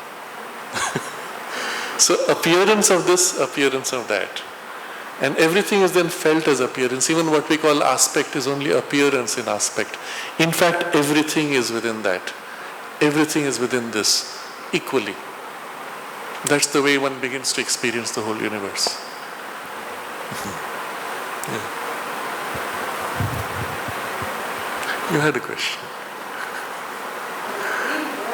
Yes, can you? The dream world is very fascinating, and then we experience all these different levels in the dream, and sometimes very various levels of dreams, which are high and low. I'm usually traveling in my dreams to all kinds of destinations and lose everything. The most important things, my passport is gone, the money is gone, my bag is somewhere not coming. I have nothing anymore in the end. And a few days ago I had a dream where I watched with some group of friends, I watched a movie in the dream. It was such a funny movie and we all started laughing. So I wonder, it's like on what level those things happen, and if on a level where there is some danger, and I called a mother, like I was in a building, a high building on the sea, looked out, and tsunami was approaching. Far away, but there was a big tsunami coming, and I was in this building very high, so I was safe. Looking down, I'm thinking it will not reach to where I am. And behind me, there was Orville, and it was snowing. And it was snowing and snowing and snowing, and meters of snow came. And then I called the mother. I felt everything will be dead afterwards. The animals will die, the plants will die, and I asked her to take care of this. And don't let this disaster happen. And then after a few days I noticed that the snow was melted and not much damage has happened actually.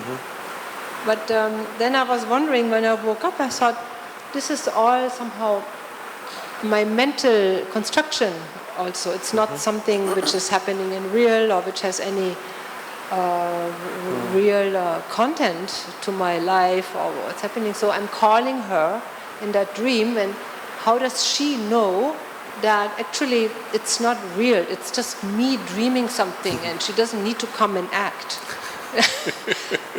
I was wondering how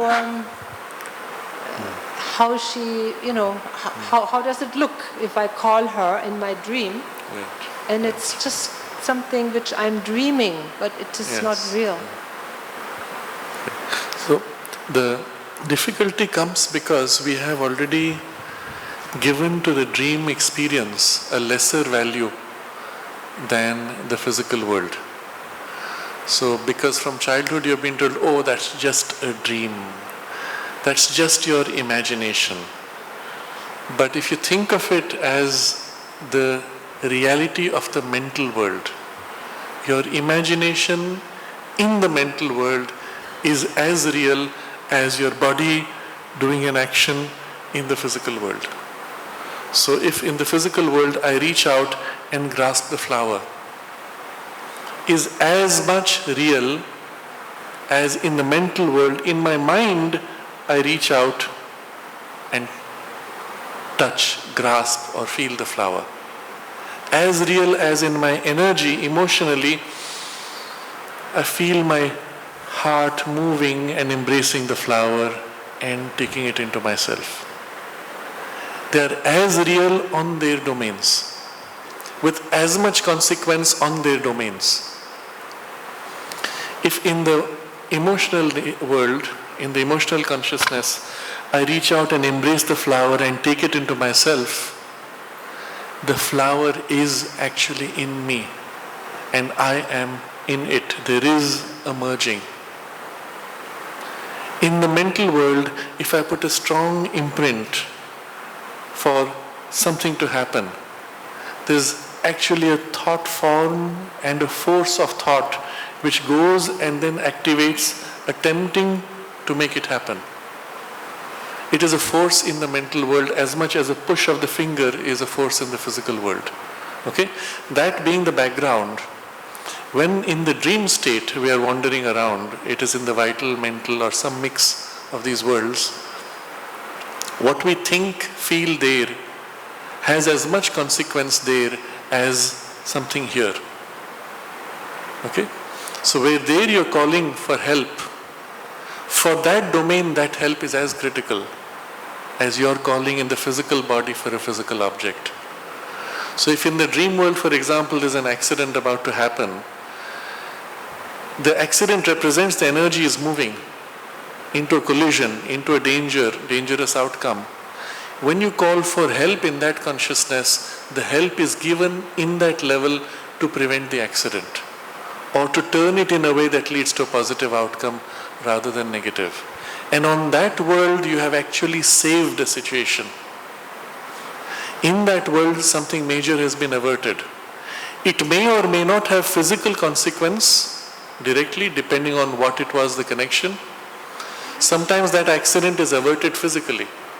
So in the dream world, you saw the car coming and it's about to run over or bang into your car. You're able to put a will or call for help, and your car stops or that one stops and there is something saved. It may actually be something working to happen on the physical level, and on the physical level it will be saved because of that intervention. Or if in the vital world, and this is the way we feel that is less real, if in the vital world what you saw as car represented two different energies which were entering into collision, and the collision was averted, a great conflict was saved, was prevented, which in the physical world may not be in the form of collision of car, but in terms of a major misunderstanding between two people. So the problem is, in the dream world, which is world of vital and mental domains, the form is not priority. It is emotion or thought which is the first reality. Form is secondary. So you can see the same thing in different forms.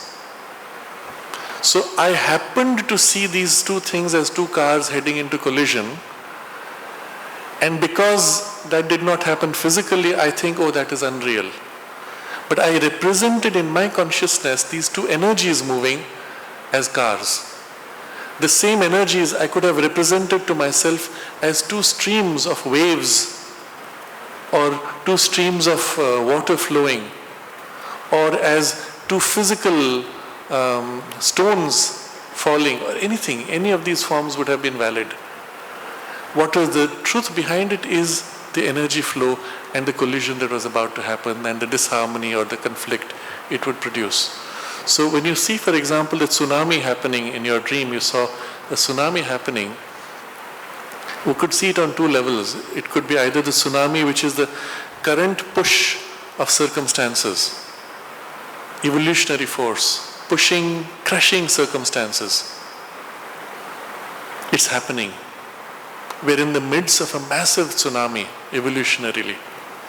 Whatever does not change is being hit, battered and crushed. Whatever aligns itself is lifted and carried rapidly forward. And if you look at the pace of change, just the last 10 years, we have changed so much in thought, in values, everything has changed so fast. We are in the midst of a tsunami right now. So that it could be that which represents, which is that which you saw as a tsunami, but you were in consciousness above. It wouldn't affect you. Okay? Or it could represent in your life a very specific pattern. Something coming to bring about a great change, but you were in a poise which was safe. But things around you, things you love, you felt may be in danger and you were concerned for them. So energetically, this alignment represents a very important truth, which is as valid on that level and with immense physical consequence, although of different form perhaps. And so the prayer you made at that point and the help you would have received as necessary for that grade of consciousness was extremely valuable. For the mother's consciousness, whether you are calling in the physical body or in your dream state, they are equivalent. It is, as we have seen here, for the consciousness of unity, all these different planes are equally part of itself and equally tangible, real, and part of the oneness. And the response is instant on that plane. In practical terms, it also took this form when, again it's a story my teacher had narrated, in the dream being chased by some, I think it was a tiger, and at some point the tiger came and placed its paw on his shoulder, and mother was very concerned. She said, "Let me see, is there a mark?" Because it represented something. If it made that contact, yes, there was a physical danger even on the body, but it represented something else energetically on that level. And so I think the advice that the mother gave in such situations was, in the dream state, because it is a domain of energy, instead of running away, which energetically puts you at the poise of fear and gives that strength, she said you turn around and face it. What happens when you face it? Physically, if you face the tiger, you may or may not be saved. It may actually kill you. But in the dream world, which is energetic, the act of facing is shifting the quality of your energy to take charge. And in relation, that thing changes energetically. And the result was, in the dream state, when he turned and faced it, the tiger shrank and became a cat and ran away. Now you see, the dynamic is the shift of form. So in our waking state we say, oh, it's just a picture. No, energetically that which was coming with aggression weakened because you changed your relationship energetically, and its weakness represented to your mind as this shift of form, and the thing ran off. You see? So the vividness of that level, the value of that experience has to be seen purely in energetic terms, not form terms. And then you realize how important it is, how critical it is. And that being done there has its consequence here in forms which may be completely different. Yeah. And I have another question. If I dream something, like a helicopter is crashing, I'm on a ridge or mountain or something, and I see in the plains this helicopter is struggling and then crashes and explosion. Does this have something to do with me, or do I see something which is happening around me that I have nothing to do with it? It's just somehow, doesn't touch me, or is it somehow something which I have to take serious? It may. Something may crash in my life, or I cannot Both are interpret possible. this. Both are possible. That you wandered into a space in that world, vital mental world, where something happened to be happening, your attention was drawn to it. May have nothing to do with you personally, but maybe something happening in the environment generally. Or it could be your attention was drawn to it because of some connection which evoked for you the focus on that event rather than something else. In a sense, if it drew your attention, on some level it does concern you, but it may be trivial. For example, there was a terrorist attack on the other side of the earth. It doesn't affect us physically, it doesn't affect us economically or in security of any form. But on some level we are affected by the fact that this happened, isn't it? And so it does affect, but in a secondary or tertiary way. And therefore your attention was drawn to something which was dramatic and about to happen. But if it came your way, you still have the power to intervene to prevent that damage, that accident. If nothing else, to put enough force that it is minimized, even if it cannot be fully prevented. In the dream? In the dream state, if you're able to do that. So the trick is, in your waking state, you become conscious that you have the choice. And in the dream, in the vital world, you can will things, and the will makes it happen. The shift of your energy or your thought changes the reality. And so remember to recall in dream that you have the power to prevent the accident. And it will actually happen in the dream. As it happens, you will remember suddenly, and then you will be able to intervene. And so one can do a lot of good in the world without even ever physically being in contact with those situations. Thank you.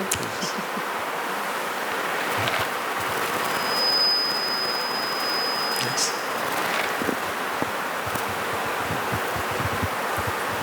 Okay, we'll come back. So you mentioned that the universe is evolving very rapidly now. Is what? Evolving very rapidly. Yes. In the last 10 years or so, things have changed so much. So why is this happening? Why is this evolution so fast now compared to before? Okay.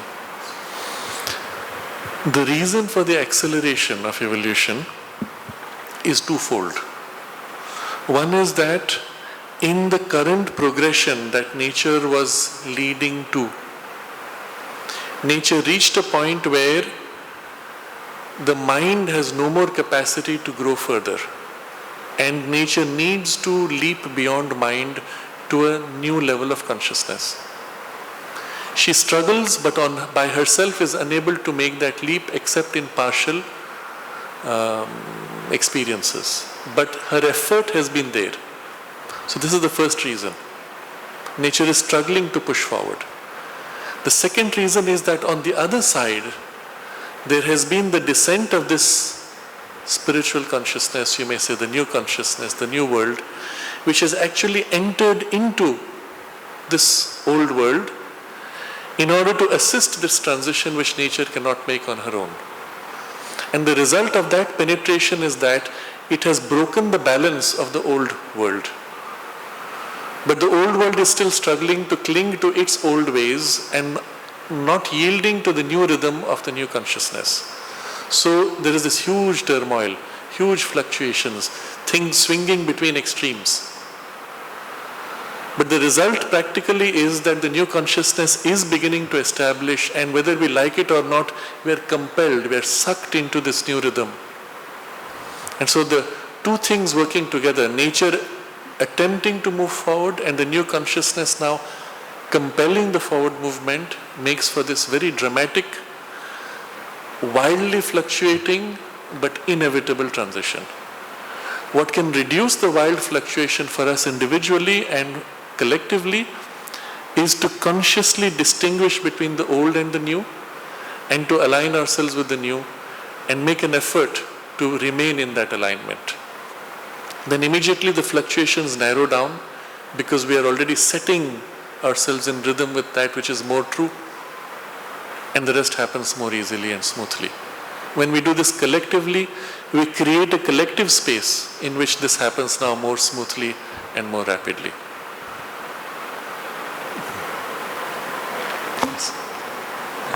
You have the mic? Okay. Does that answer your question? Satisfies?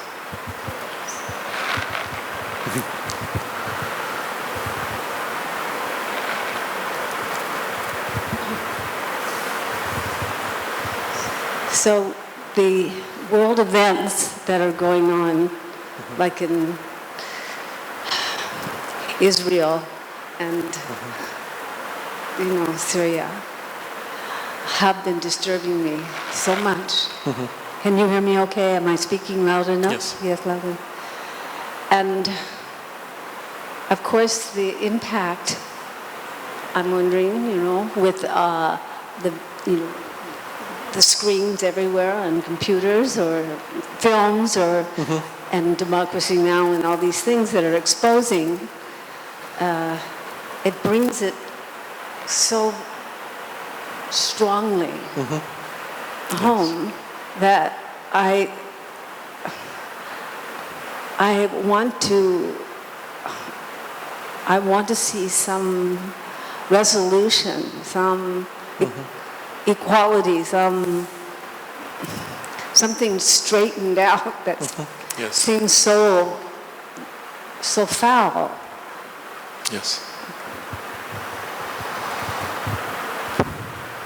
In the form in which we are seeing things happening, we see so much more of the chaos and confusion. We see so much more of the conflict that it feels as if there is only that. We do not see obviously the good, the positive, the new consciousness and its forms. We do not see them easily. There's a reason for that. First, when you have a house which needs to be broken, you can break it down within days with a few explosives, even within minutes or seconds. But when you build the new house, it takes a whole year, because the building process is much slower than the destruction process. Since at this point simultaneously there's the destruction of the old and the building of the new, the faster pace of destruction is vivid to us. The building of the new, being naturally a slower process, is not as vivid to us. And this is where we have a choice.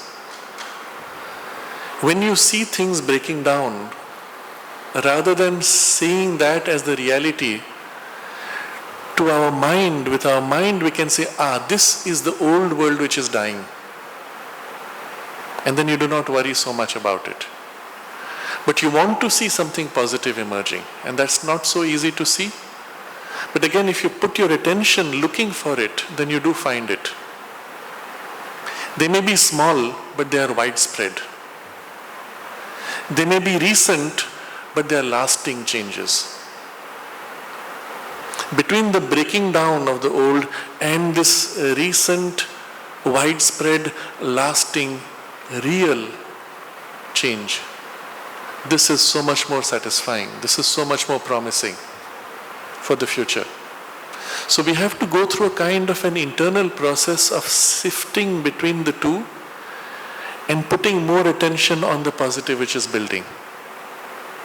For this purpose, looking at television or reading the news is not helpful, because the people who give you the news are selecting the chaos and projecting that, not giving you the positive which is actually happening greatly, but it does not come in your news. You may find alternate sources of news. There are positive news media which focus on these things, and if you start reading that, of course you'll find only positivity. Or you may selectively look for it. If your mind has this, feels satisfied in looking for it and doing your own research, you will find lots of the positive. But look at the qualitative difference between the two. And then it's obvious that we are heading for the positive. The transition may still involve some pain, but the signs of the positive are so clear, so inevitable, that there is no doubt. And it will be in our lifetime. Even if the passage may be more painful in the immediate future, the positive births of the new world beyond that will be in our lifetime. It is close enough. And so that becomes visible to you, and we hold on to that. But it means you have to sift through and reorganize your life, bring into your life the things which nourish this positive turn, and remove the things which distract or which bring too much of the vision of the negative. We have to do that. Yes.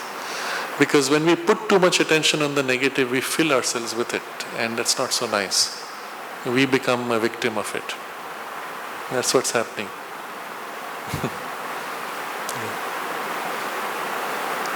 Read from the mother's descriptions of her own experiences in the agenda, of what she is experiencing and the growth in her own consciousness, in the physical consciousness. It will just give you that certainty and that conviction. Read from Sri Aurobindo's writings, where he affirms the vividness and the certainty. In Savitri, many passages like this, in the struggle between light and dark and the inevitable affirmation of the light. Read those things and let that imprint in you.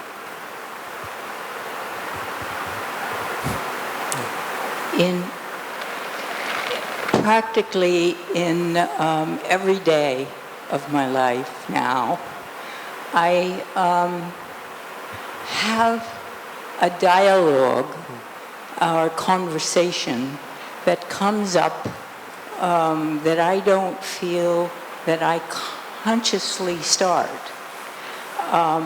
with people in my life that I have observed. Yes. That I have questions about or think they're stuck somewhere and I can help them get unstuck, you know, or things that are positive that I would like to. Yes. And the thing is that I have thought, oh, that's part of me because I am part of everything, right? So I am doing that for myself. Yes. Yes. Yes, interesting. Some of us, we inevitably have these experiences of as if having a conversation. Very often though, we have conversations when we are upset with someone and we are thinking of all the things we would want to tell the person which we can't, which we won't eventually. And you notice what happens when you are in that negative cycle of conversation, that you're throwing a lot of emotional energy, negative energy, and it only makes you more miserable. And a few days later you meet the person and they are not touched by it at all. Only you are full of the negativity which you have been wallowing in, so to say. Equally, if you project or have conversations full of positivity, you fill yourself with positivity, they may or may not be touched. But let me now focus on what actually happens when they are touched. Remember, the connection you have with them is primarily on the vital and mental level. If they are far away, there is no physical contact. You're not speaking on the phone. You're speaking in your mind or in your heart.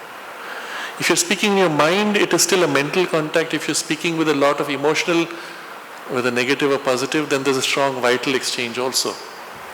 To the extent that you're connecting vitally or mentally, there is in fact an impact on the other person. First, there's a greater impact in you because you're wallowing in it, whatever you're radiating.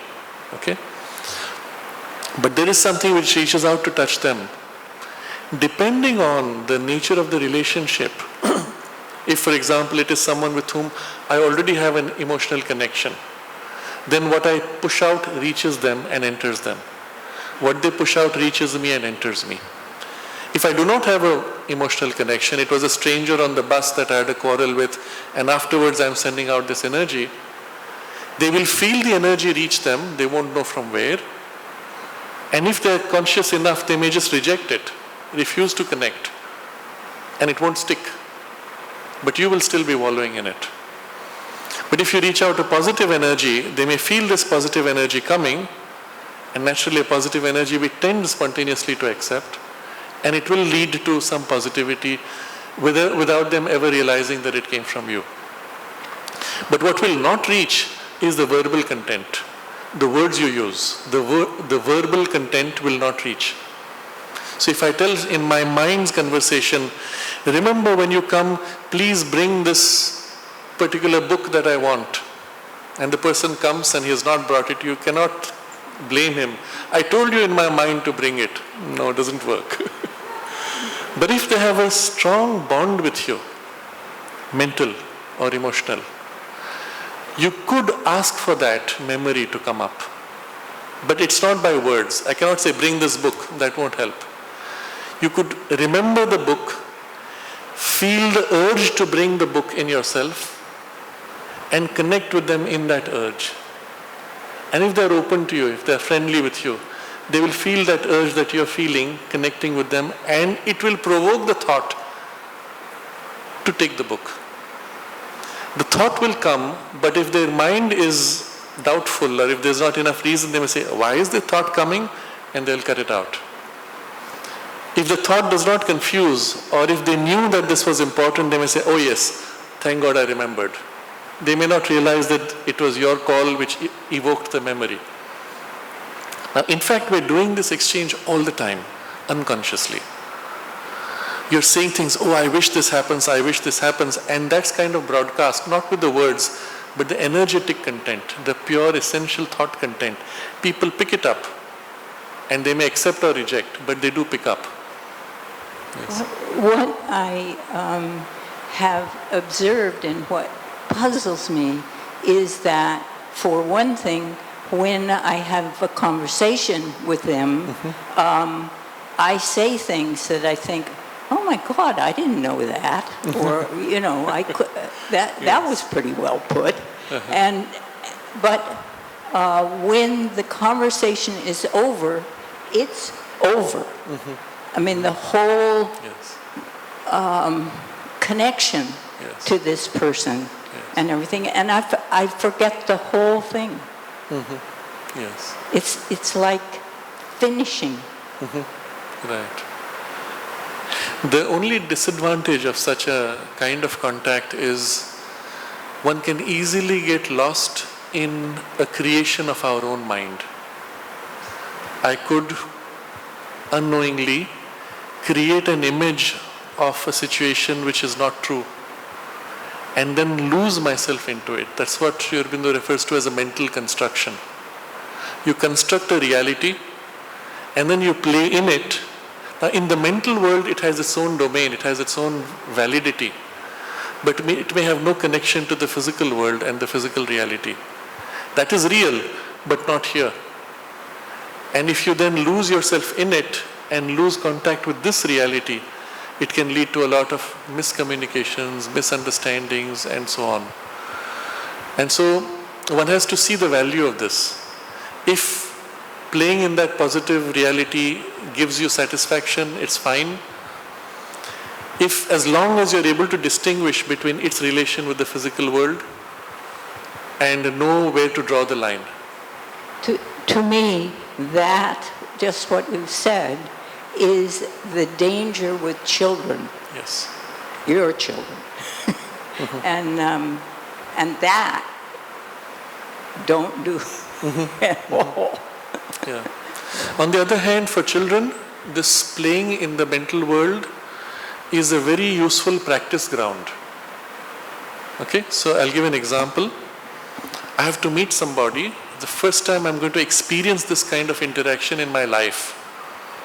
What do I do? What do I say? How do I behave? I don't know. And I have no example, no one to teach me or show me. So in my mind, I go through scenarios.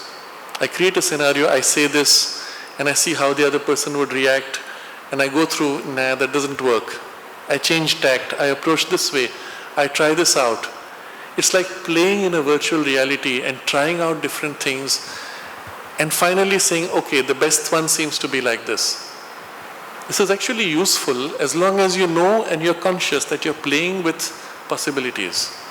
And then you choose out of them what feels to you best to exercise. Now, when you actually engage with the person, it may go in a completely different direction. But you have at least a starting point of how you will approach. So similarly, one can, so to say, practice living different kinds of lives. What if I was in a world where I had completely different circumstances? What if I was living in a different city in those circumstances? What if I was in a space where there is no water? What would I do? You can play with that reality and see where it leads you to, and even catch experiences of it. It's like watching a movie. Vicariously, you are absorbing the experience of that world and growing from it. But as long as you're doing this knowing that, well, it's just a way of experiencing something, it's useful even. And then you're able to let go of that world and then bring its application into this world.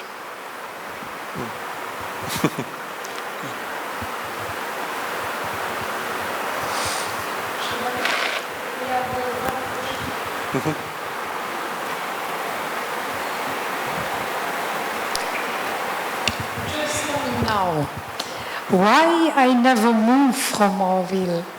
Why I never move from India, for example? Because you have come home. Sorry? Not only. Because you have come home. Okay. Once you're home, you don't need to Okay. move. Thank you. Spiritually, as I said earlier, many in our lives we have had wanderings. In order to precisely, rapidly bring back things, aspects of our journey which need to be synthesized. And having gone through all those rapidly, you come to a point where now it's here. And after that you don't need to wander anymore. That's what I say, home. Spiritually you're home. Yes. And even if physically you have to wander,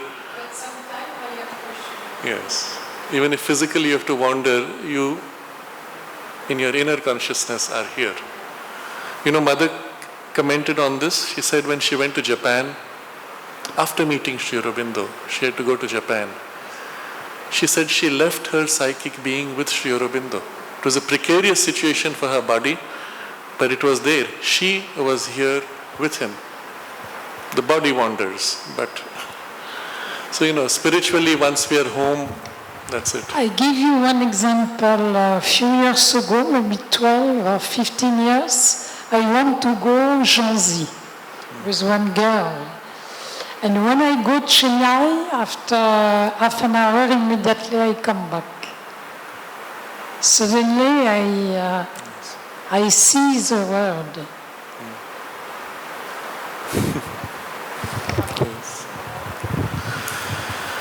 So we will continue this paragraph next time. The soul thus possesses itself in the unity of the Satchitananda upon all the manifest planes of its own being. Everywhere, on all these levels, equally, there is this unity of Satchitananda in the soul's experience. We'll end with Om 3 times.